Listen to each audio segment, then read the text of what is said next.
लोक प्रतिनिधि ने अपने चुन के दिए, उन्होंने आपके लिए कुछ भी नहीं किया है, सीधा सीधा हाथ ऊपर किया है। अच्छा, वो चाहते तो रोका जा सकता था इसे। एक यहाँ का मैं विधायक होके सिर्फ 2 महीना हो गए हैं। ये कोर्ट मैटर है, इसलिए मैं कुछ बोल नहीं सकता हूँ।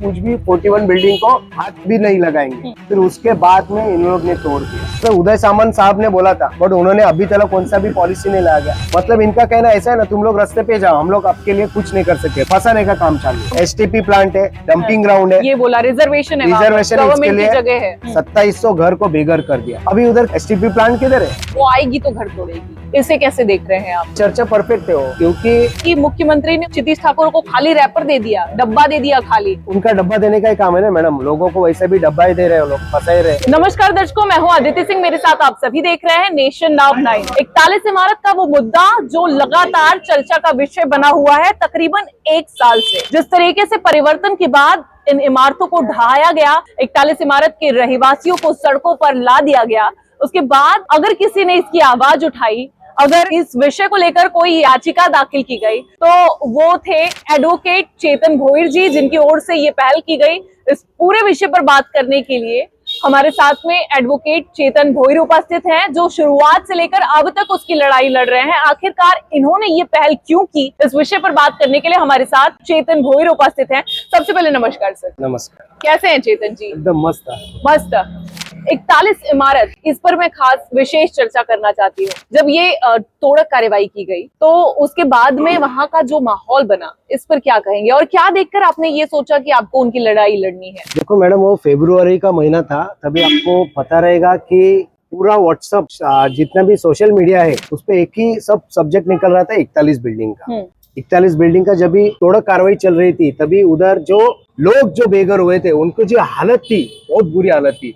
उसमें जो प्रेग्नेंट महिला थी, ज्येष्ठ नागरिक थे, और बाकी पैरलेस हुए भी व्यक्ति थे, बीमार लोग थे, बच्चे थे 10वीं के जिनके एग्जाम चल रहे थे, 10th के जिनके एग्जाम चल रहे थे, 12 के एग्जाम चल रहे थे, वो सब स्टूडेंट लोग थे, और वो सब लोग बेघर हुए थे और पूरा के पूरे रास्ते पे खड़े थे। ये सब चल रहा था। फिर मेरे को ऐसा लगा कि मैं इसके ऊपर कुछ काम कर सकता हूँ क्या। ऑलरेडी गवर्नमेंट ने और महानगर पालिका ने हाथ ऊपर किया था। इधर के जो विधायक थे, 41 बिल्डिंग के लोगों ने उनको चुन के दिया था। उन्होंने सीधा सीधा हाथ ऊपर किया कि अभी ये मैटर कोर्ट में गए, हाई कोर्ट ने हम लोग को पूरा के पूरा उनको डिमोलिशन करने का ऑर्डर किया है। अभी इसके ऊपर हम लोग कुछ नहीं कर सकते।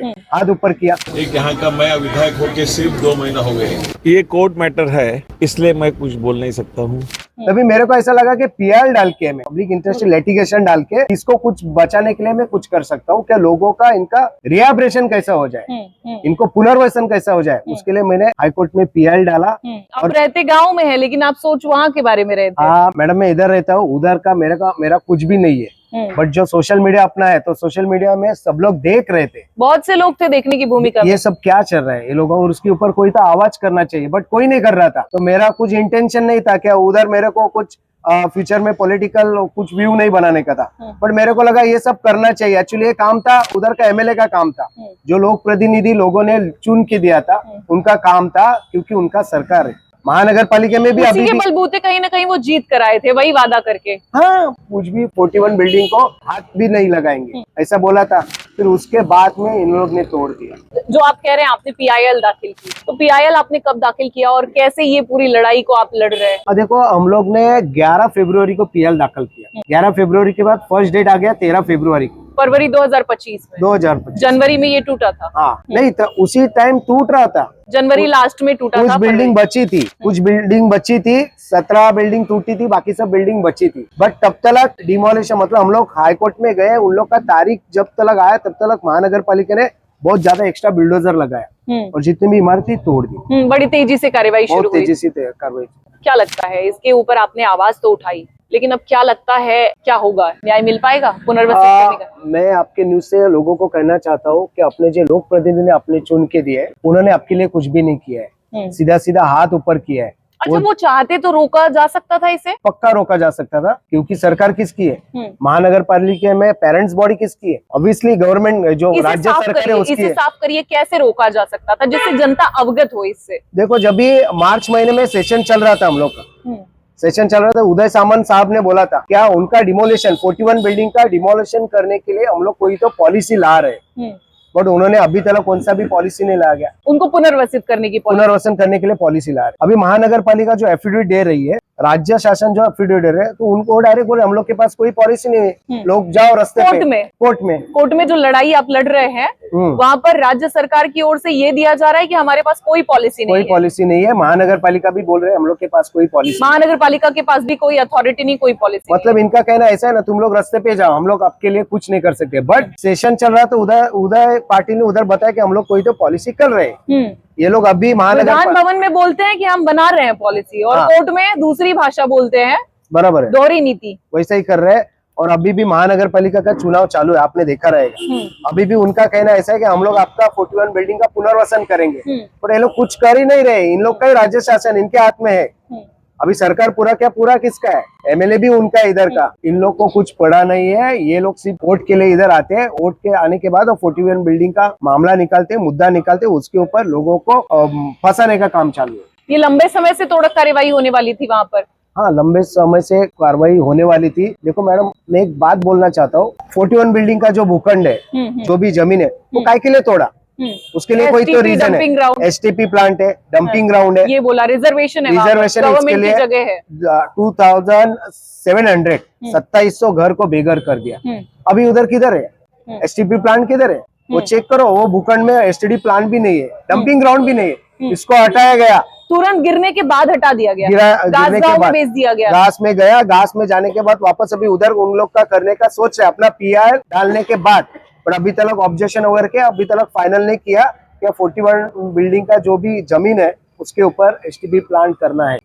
अभी तक फाइनल नहीं है। सर, मुख्यमंत्री आए थे, उन्होंने कहा कि यहाँ के लोगों के ऊपर जो अनधिकृत का ठप्पा लगा है उसे हम अधिकृत करेंगे। तो क्या लगता है कैसे कर पाएंगे ये? अधिकृत करो, बट लोग जो गरीब लोग हैं उनको बेघर मत करो। देखो मैडम, नाला सोपारा में 15 साल पहले फ्लैट 20 लाख 10 लाख 15 लाख में मिलते थे। जो सर्वसामान्य लोग हैं, जो लोग कमाते तब मजूरी कुछ 200-250 रुपए था, 300 रुपए था।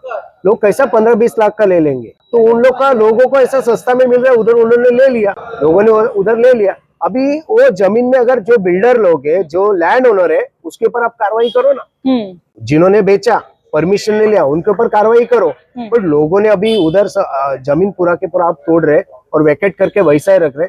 आप महानगर पालिका में ऐसा ठहराव ले लो क्या ये जमीन पे जो लोग रह रहे थे, जिनका घर पट्टी बसा था, उन लोग को उधर घर मिलेगा।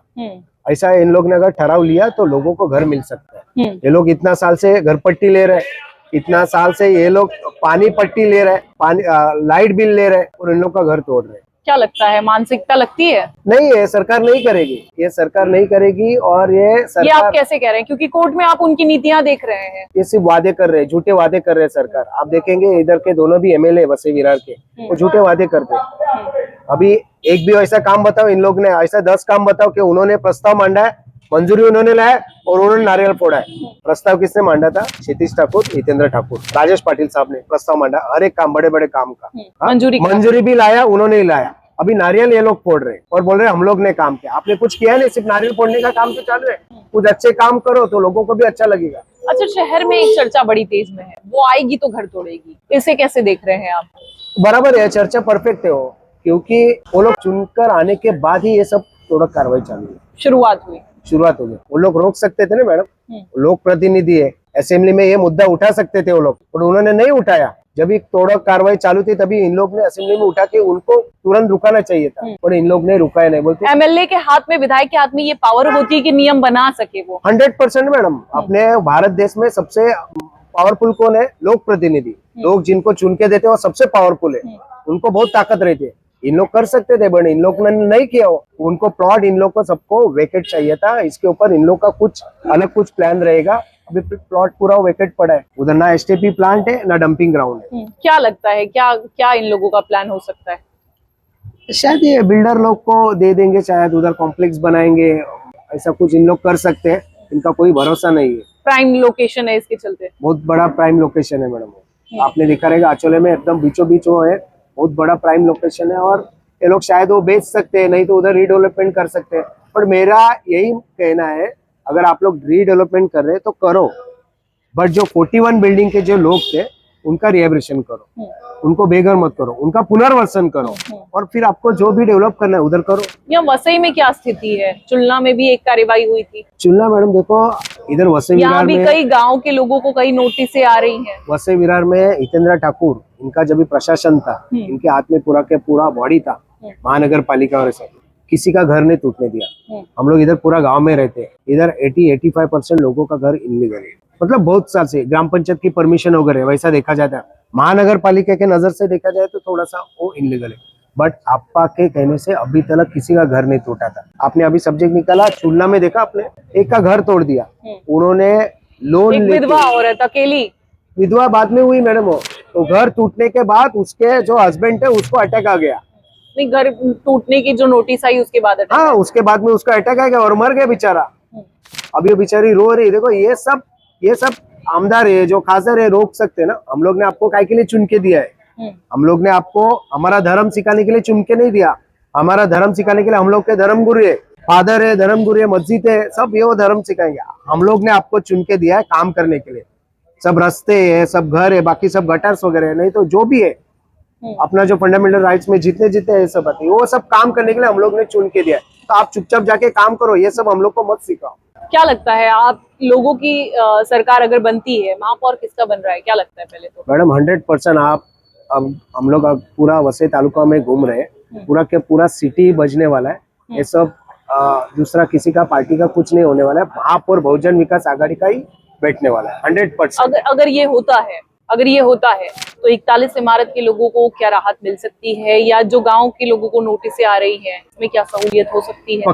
पक्का मैडम, अगर बहुजन विकास आघाड़ी का महापौर अगर बैठ रहा है इलेक्शन के बाद मैडम, जो थोड़ा कार्रवाई हो रही है, आपकी बोली हुई बात को लोग इसलिए विश्वास करेंगे, खासकर 41 इमारत के लोग, क्योंकि आप ही हैं जो उनकी लड़ाई लड़ रहे हैं। और भी बहुत से लोग थे, मैं फिर दोहराऊंगी, और भी बहुत से लोग थे जो इस आवाज को उठा सकते थे, लेकिन उन्होंने नहीं उठाया। तो आपकी आवाज को वो गौर से सुनेंगे, इसलिए भी मेरा ये सवाल है। मैडम पक्का देखो, महानगर पालिका में हम लोग का सरकार अभी आने वाला है, बहुजन विकास आघाड़ी का। मैं भी बहुजन विकास आघाड़ी का कार्यकर्ता हूँ, तो बहुजन विकास आघाड़ी का जब भी महापौर बैठेगा तो पूरा बॉडी अपने हाथ में रहेगा। उनका पुनर्वसन के लिए पक्का सोचेंगे। लोकनेता हितेंद्र ठाकुर ने भी उन लोग को मतलब ये किया कि हम लोग का सरकार बनने के बाद, अभी हम लोग पावर में नहीं है, नहीं तो हम लोग आमदार भी नहीं, आप लोग आमदार के पास जाओ, इधर महापौर बैठा है तो पूरा आपा वो सब करेंगे। उनका पुनर्वसन कैसा करेगा, कुछ ना कुछ पॉलिसी बनाएंगे, प्लानिंग करेंगे। गंभीरता से कह रहे हैं आप ये बात? 100%। और वसई गांव के लोगों को, वसई गांव के लोगों को भी कहना चाहता हूँ, इसके पहला भी महानगर पालिका में सत्ता बहुजन विकास आघाड़ी की थी, किसी के घर तोड़ने नहीं दिया। हम लोग का ये 29 गांव है, किसी को भी घर को छोटा सा भी कुछ धक्का नहीं लगने दिया। अभी इनके कार्यकाल में सब चल रहा है। पक्का 100% में बोलता हूँ मैं, बहुजन विकास आघाड़ी का इधर महापौर बैठने के बाद एक के भी घर को हाथ अपा नहीं लगाएंगे। अभी तक जो चल रहा है वही सबको न्याय मिलेगा, किसी को भी घर को हाथ नहीं लगाएंगे। मुख्यमंत्री देवेंद्र फडणवीस यहाँ पर पहुंचे हुए थे, उन्होंने विकास का मॉडल गिनाया, उन्होंने कहा वसई विरार की तस्वीर बदल जाएगी। ये एक इकलौती ऐसी महानगर पालिका थी जहाँ पर उनकी एंट्री नहीं थी, लेकिन अब जो एंट्री होगी तो वो धमाकेदार होगी और विकास का मॉडल के साथ में होगी।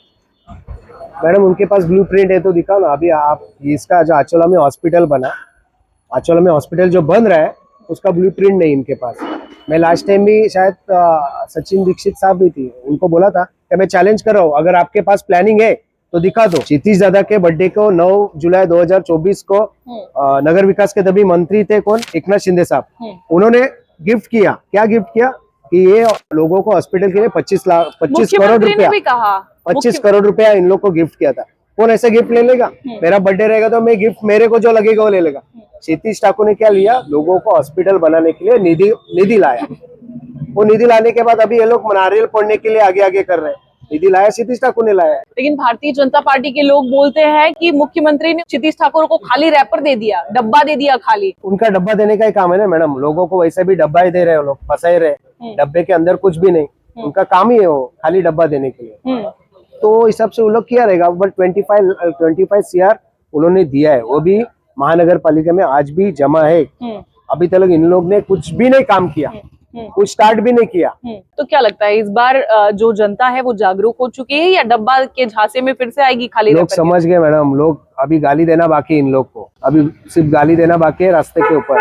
लोग समझ गए इन लोग ने कुछ नहीं विकास किया, पूरा अभी घूमते रहेंगे, रास्ते का क्या हालत है, पानी का क्या है, सब पूरा वसई विरार महानगर पालिका में पूरा वाट लगा रहे, कुछ काम ही नहीं कर रहे ये लोग, सिर्फ रील्स निकाल रहे, नारियल फोड़ रहे, गड्ढे में नारियल फोड़ रहे, ये सब काम इन लोग का है। लोग अभी समझदार है, लोग समझ चुके हैं, ये टाइम इन लोग को लोग इनकी औकात दिखाएंगे। अच्छा, 41 इमारत की फाइट जो है वो कोर्ट में अभी किस तरीके की चल रही है और आगे कैसा मोड़ आ सकता है? हाँ मैडम, अभी वो सब वैसे इसमें हाई कोर्ट में ये सब चालू है, अभी कोर्ट का जो प्रोसीजर है, प्रोसीजर वाइज सब चल रहा है। बट मेरे को ऐसा लग रहा है, देखो मैं प्रामाणिक उसमें ट्राई किया हूँ, ईमानदारी से मैंने ट्राई किया लोगों को घर मिलने के लिए। अभी घर मिलने का, घर देने का काम है किसका है? गवर्नमेंट का है। गवर्नमेंट मतलब किसका है? ये बीजेपी का ही बॉडी बैठा है ना उधर, राज्य सरकार है ना, उनका ही बॉडी बैठा है, केंद्र में भी उनका ही है। मैंने ईमानदारी से मेरा पीएल दाखिल किया लोगों को घर मिलने के लिए। अभी ये लोग देना चाहते कि नहीं चाहते, अभी आने वाले समझ में पता देरी चलेगा। इसीलिए हो रही है, राज्य सरकार की भूमिका नहीं तय हो पा रही है, नहीं कर रहे, बट हम लोग को कोर्ट के ऊपर विश्वास है। इन लोग अगर नहीं दे रहे तो शायद कोर्ट भी इन लोग का प्लान दे देगा, ये टाइप से इन लोग का पुनर्वसन कर सकते हैं। तो हो सकता है ये संभव है। पक्का कोर्ट ने अगर इन लोग को डायरेक्शन दिए तो इन लोग को करना ही पड़ेगा। धन्यवाद। तो आप देखेंगे साफ तौर पर ये थे चेतन भोईर, जिनका कहना है कि राज्य सरकार की भूमिका पर संशय नजर आ रहा है, अन्यथा 41 इमारत को पुनर्वसित करने का जो निर्णय है वो कब का सामने आ चुका होता और इस पर काम भी किया जा सकता था अब तक। लेकिन चेतन भोईर ये वो शख्स हैं जिन्होंने 41 इमारत के रहवासियों के लिए आवाज उठाई फरवरी 11 को 2025 में, और अभी तक कोर्ट में ये लंबी लड़ाई लड़ रहे हैं और आगे भी इसी तरीके से उनकी आवाज को बुलंद करते रहेंगे। इनका कहना ये है कि हम तब तक लड़ेंगे जब तक उन्हें न्याय नहीं मिल जाता। आखिर क्या कुछ होता है ये सब कुछ देखना होगा। फिलहाल वसई विरार में जिस तरीके से मुख्यमंत्री देवेंद्र फडणवीस का आगमन हुआ था, उन्होंने जिस तरीके से विकास का मॉडल गिनाया है उस पर भी इन्होंने टिप्पणी की है। इनका कहना है कि वो सिर्फ डब्बा ही देकर गए हैं, वो सिर्फ जुमला ही देकर गए हैं। क्या कुछ होता है, ऐसे में जनता किसे चुनती है, क्या समझदारी दिखाती है, ये सब कुछ देखना होगा।